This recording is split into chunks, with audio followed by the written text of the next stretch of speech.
So it's easier, we'll call his older brother Jerry, stepsister will be Liz, and the parents will be John and Lily, and a middle brother, Dan. I'm honestly at a loss for words right now, and I'm not sure if I should be feeling guilty for this. I do want to let y'all know that it isn't my fiancé who is angry, but the older brother, his stepsister, and their parents. The party was honestly going really great until Dan, 27-year-old male, showed up. He's been experimenting with his facial hair, like trying old Western styles and whatnot. Well, this time he was just sporting a mustache, which I thought looked great on him. Jerry and Liz start berating him and telling him how bad it looks, insulting the mustache at first, but then moving on to Dan himself. My fiancé and I tried stepping in and telling them to leave him alone and apologize. That's when Jerry turned around and looked at my fiancé and said, "You don't get to have a say on this. You unemployed F? Now sit down." My fiancé had just been let go from his job due to budget cuts. Liz burst out laughing, and after everything I've put up with this family, her stupid dolphin laugh made me lose it. I started telling Jerry off about what an AH he is and how he doesn't even hold a job longer than 3 months, that he was nothing but a rude, self-centered prick who got off on talking crap to and about his family because his life is miserable. I quickly turned to Liz and told her something similar, with tears pouring down my face at this point. For her, I added on that she treats me like a pig because of my weight, when the only way she stays skinny is because of her drug use.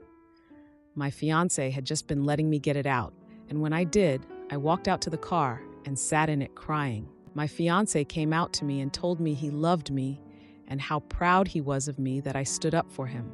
We ended up leaving and going to get sushi to make us both feel better. But I think he did that more for me. His phone was being blown up to the point that he had to shut it off. Then his mom started messaging me telling me that I was out of line, that she and John were ashamed of my behavior and that I ruined the party. I didn't want to block her, so I just muted her conversation. We ended up having a nice dinner and walked downtown together before going home. I don't feel like I'm the AH because they do this constantly, and I believe it was just karma coming. I didn't even say anything about John and Lily, but they are acting like I did. The next day, Dan came over and told me that he felt I was justified and appreciated us standing up for him. However, it was obvious that they really got to him because all of his facial hair was gone now. The two of them decided it would be best if they still went to Christmas, but I refused to go back. Now, for a few comments before the update. Comment 1, not the idiot. Your future in-laws should be ashamed of the bullies that they raised. It sounds as though you've taken repeated insults and finally had enough. You didn't ruin the party, the Ahole brother did with his assholish behavior. Comment 2, not the idiot. I'm happy you put them in their places. They can't take the dish they are serving. LMAO. I'm proud of you. Now for the update. Hey everyone, thanks for all the support on my last post. It's been a wild 3 months since the party blowout, and things have only gotten more intense. After the incident, my fiancé and I thought we'd get some peace, but boy, were we wrong. Jerry and Liz have been on a warpath, and it's like they've made it their life's mission to make our lives miserable. It all started when Jerry, who's always had a knack for stirring up trouble, decided to take things to a whole new level. Jerry, who's had a history of bouncing from job to job, somehow landed a position at the same company my fiancé was laid off from. The irony wasn't lost on us, and it seemed like a calculated move to get under our skin. He'd send snide texts to my fiancé, bragging about his new role and how some people are just more employable. It was a low blow, especially since my fiancé had been struggling to find work in the aftermath of his layoff. Liz, on the other hand, had been spreading rumors about me at the gym we both used to go to. She told anyone who would listen about the crazy outburst I had at the party, painting me as some unhinged lunatic. It was humiliating to have people stare and whisper whenever I tried to work out. Eventually, I just stopped going, unable to handle the toxic environment she created. John and Lily have been no help either. They've been cold and distant, siding with Jerry and Liz without even trying to hear our side of the story. It's like they've completely written us off. The family group chat, once a place for sharing updates and photos, has become a ghost town for us. We're either ignored or met with passive-aggressive messages that are clearly meant to provoke a reaction. But the real kicker came when my fiancé finally landed a new job. We were over the moon, ready to put the past behind us and start fresh. That is until he found out that Jerry had been bad-mouthing him to their mutual connections in the industry. It was a gut punch to realize that Jerry's pettiness knew no bounds. Dan, bless his heart, has been caught in the middle of all this. He's been trying to play peacemaker, but it's clear the whole situation has taken a toll on him. He's grown more withdrawn, and I can tell he's hurting. He's been avoiding family gatherings, and I know it's because he doesn't want to be the next target. The unresolved conflict came to a head last week when we all found ourselves at a mutual friend's wedding. It was the first time we'd been in the same room since the party, and the tension was thick enough to cut with a knife. Jerry, who had a bit too much to drink, decided it was the perfect time to confront us. In front of a crowd of bewildered guests, Jerry accused my fiancé of trying to sabotage his job, claiming he was jealous of his success. It was absurd, but Jerry was relentless. My fiancé, who's always been the calm one, finally snapped. He told Jerry exactly what he thought of him, and things got heated. The two had to be pulled apart before it turned physical. Liz, ever the instigator, jumped in to defend Jerry, hurling insults at me about my weight and my dramatic tendencies. It was a scene straight out of a reality TV show, and I was mortified. Our friend, the bride, was in tears, and I felt awful that her special day was being ruined by our family drama. We left the wedding early, and the car ride home was silent. My fiancé and I were both reeling from the confrontation. We knew that things had reached a point of no return. The divide in the family was deeper than ever, and it was clear that reconciliation was off the table. As for John and Lily, they've been trying to stay out of the fray, but their lack of support speaks volumes. They seem to think that by staying neutral, they're not contributing to the problem. But their silence is just as hurtful as Jerry and Liz's actions. Now for the next story. My fiancé's father's car broke down, and he asked if he could borrow my SUV for a couple of days. I have 2 cars, and the SUV isn't my daily driver, so no big deal. Sure, borrow the car. I knew that realistically, it was going to be more than 2 days, and I was initially happy to help. Fast forward to now, and my in-laws have had my car for 21 days, 3 whole weeks with 0 communication, despite my direct efforts to get an answer. My in-laws have barely said thank you, didn't offer any money, and I've asked for my car back 3 separate times. My father-in-law is horribly cheap and stubborn, and I love him, but he's been tinkering on his broken car at his leisure while continuing to borrow mine. When I asked him directly when he expects his car to be working again / all parts installed, he was unable to provide any type of time frame and just said he's working on it. He's uncomfortable talking about anything related to money, aside from complaining about how expensive everything is. So I tried not to push the issue because I wanted to respect his boundaries. Today, I had my fiancé tell his parents they need to give me my car back. It's no longer a choice. I want my car back. I need to use it tomorrow. Although it's not my daily driver, it's still my car, and I have it for a reason. It's completely beyond my level of comprehension why I would need to explain to anyone that I would need my own property back because I have a task that I'm unable to achieve without it. In the kindest way possible, I'm the only person in this situation that owns 2 cars, and it's starting to feel like I'm being disrespected because they don't feel like I need it or that it's not putting me out when it is.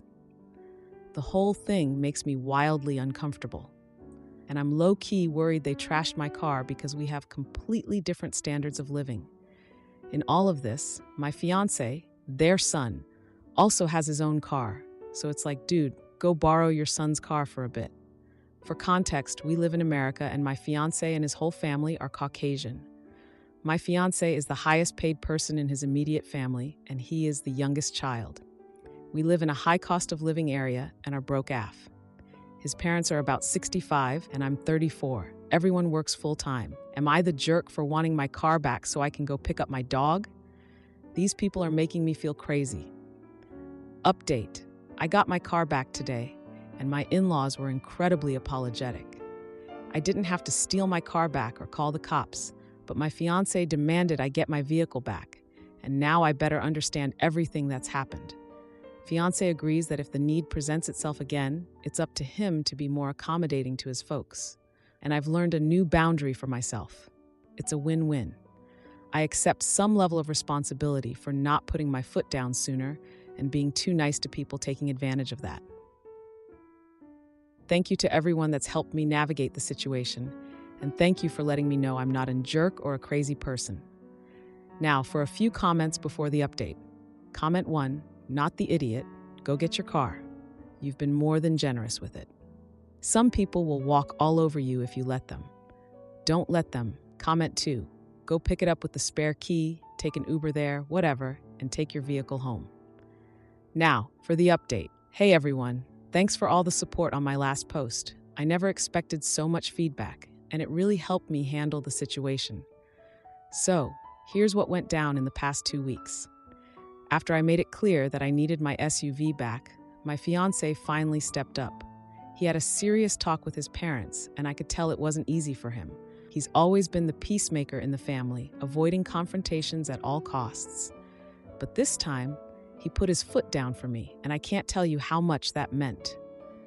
Turns out, his dad had been delaying the repair of his own car because he found more issues every time he tried to fix something. He's always been the type to try and save a buck by doing things himself, but this time, it backfired. He didn't want to admit he was in over his head, and that's why he kept my SUV for so long. When my fiancé confronted him, there was a huge blowout. Voices were raised, and some harsh truths were spoken. His dad's pride took a hit, but it was a wake-up call for everyone.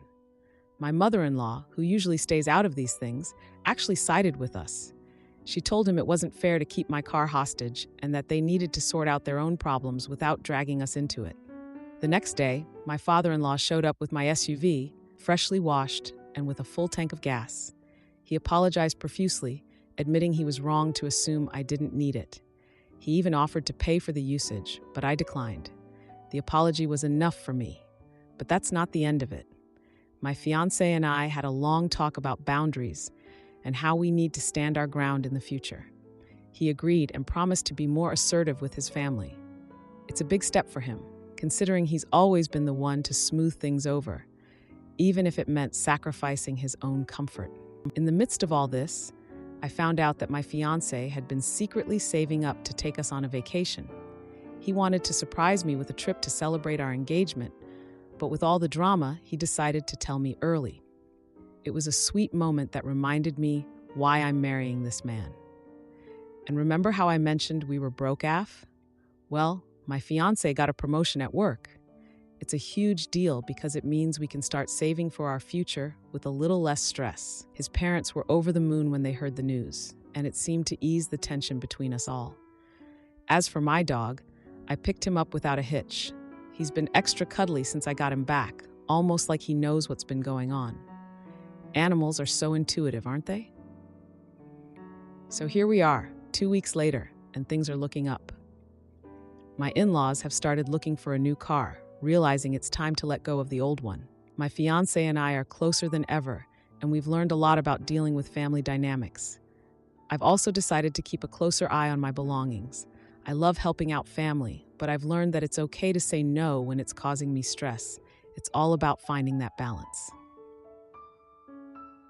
Now for the next story. Trying to keep the history short, I'm previously divorced. Within the first several months of my first marriage, my ex was convicted of domestic violence after hospitalizing me.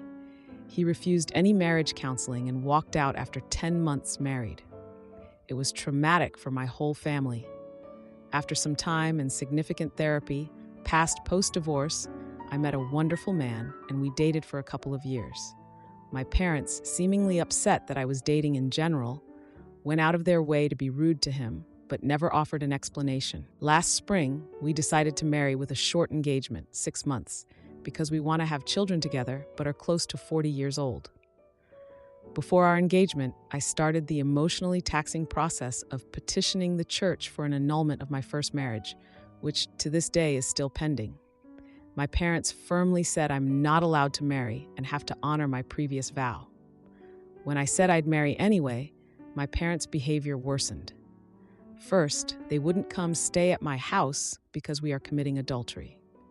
They live out of state. Then they scheduled a conference call with me and my now husband, who isn't Catholic, to try to convince him not to marry me. When that didn't work, they refused to come to our wedding and publicly asked other members of my family not to attend because I'm not honoring my previous vows. Almost everyone came anyway, but it was disappointing. I've tried really hard to take the high road, but it's hard when they continue to act proud of what they did.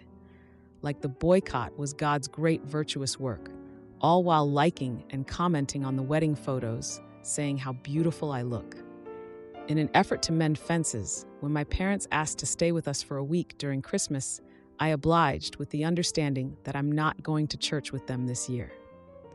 Shortly after arriving, my mom cornered me at breakfast asking what masses I was going to. I made it clear in a handful of words that I'm not going, just like I said a few weeks ago. She looked surprised and said, "I didn't think you were serious." Out of sheer exasperation, I word vomited honestly that I don't want to attend Mass with people who used faith as a reason to rally people against me. And I said I have no interest in aligning myself prayerfully with people who treat domestic violence victims like that. She was taken aback and changed the subject. My dad cornered me later that day and insisted I needed to apologize for talking to my mom like that. I said that I answered the question with honesty and that I refused to be strong-armed now that they were in town to change my stance. He told me several times that my annulment wouldn't have been declined if I involved him, borderline implying that it's my fault it's been denied, and then went on to resort to name-calling, fallen away Catholic, when I still declined to go to Mass. He ended with sharing that they never would have stayed with me if they knew that I wasn't going to go to church. I said that if they are uncomfortable, they are welcome to stay somewhere else in the future. Am I the idiot for not going to church with them? Am I the idiot for agreeing that they should stay elsewhere? Now, for a few comments before the update. Comment 1. Not the idiot. Your parents sound insane. Also, if you're divorced and not very religious from what you said, why are you bothering with an annulment? It's just more stress and work and honestly means nothing in the real world. Comment 2. Not the idiot for any of it. Silly, controlling religious parents. Remind your parents that it's your life, which means your rules. Tell them you are not a fallen away Catholic. You are a recovering Catholic. Now for the update. Hey everyone, thanks for all the comments on my last post. I really appreciated the support and advice. I wanted to give you an update on what's been happening since my parents came to stay with us over Christmas. So after the whole breakfast confrontation with my mom and the later argument with my dad, things went from bad to worse. My husband, who's been nothing but supportive, tried to smooth things over by suggesting a family dinner out. But when we got to the restaurant, my parents made a scene. My dad loudly questioned my husband's intentions, asking if he was trying to buy their approval with fancy meals. My husband kept his cool, but I could tell he was hurt. The next day, my mom pulled me aside and dropped a bombshell. She confessed that before my first marriage, she had a dream that my ex would hurt me, but she never told me because she didn't want to interfere. I was floored. All these years, she knew something was off and said nothing? I couldn't believe it. I felt betrayed all over again, not just by my ex, but now by my own mother. Later that evening, my dad tried to give me a letter he had written. It was full of accusations, blaming me for the family rift because I refused to follow their religious beliefs. He even went as far as to say that my first marriage's failure was a punishment for my lack of faith. I was so angry, I tore the letter up in front of him. He stormed out of the house, and my mom followed, crying. The next day, they left without saying goodbye. But before they did, they took all the family photos that included me out of their wallets and left them on the kitchen table. It was like they were erasing me from their lives. My husband found me crying and just held me. We didn't need words. We both knew how much this hurt. But here's where karma comes into play, subtly righting the wrongs. My aunt, who had been on the fence about the whole situation, called me after my parents left. She had overheard my parents bragging to relatives about how they had stood their ground with me. She was disgusted by their behavior and apologized for not supporting me sooner. She also mentioned that many of my relatives felt the same way and were reconsidering their relationship with my parents. As if that wasn't enough, my parents' car broke down on their way home. They had to spend a night in a motel in the middle of nowhere because of a snowstorm. And guess what? The only book in their room was about being compassionate and understanding towards others no matter the situation. I couldn't help but see the irony. If you liked this video, you'll probably like these too. Also, while you're here, please consider subscribing. It's your support that keeps this channel alive and allows me to make better and longer videos. Have a great day.